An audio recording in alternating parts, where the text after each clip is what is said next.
My name is Aban, and what is the most wonderful thing you have seen in life? Is it a flock of birds, a forest, either a running river?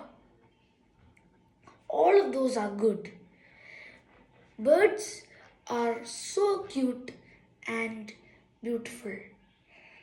They bring peace into our environment with their sound. Birds help in a lot of ways, like they spread the seeds to help trees grow and plants grow.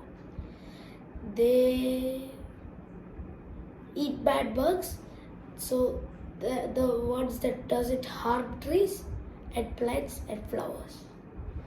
They bring life into nature and they keep it healthy. Threats to the birds are global warming, climate change, deforestation, poaching, hunting, and habitat loss. Thank you.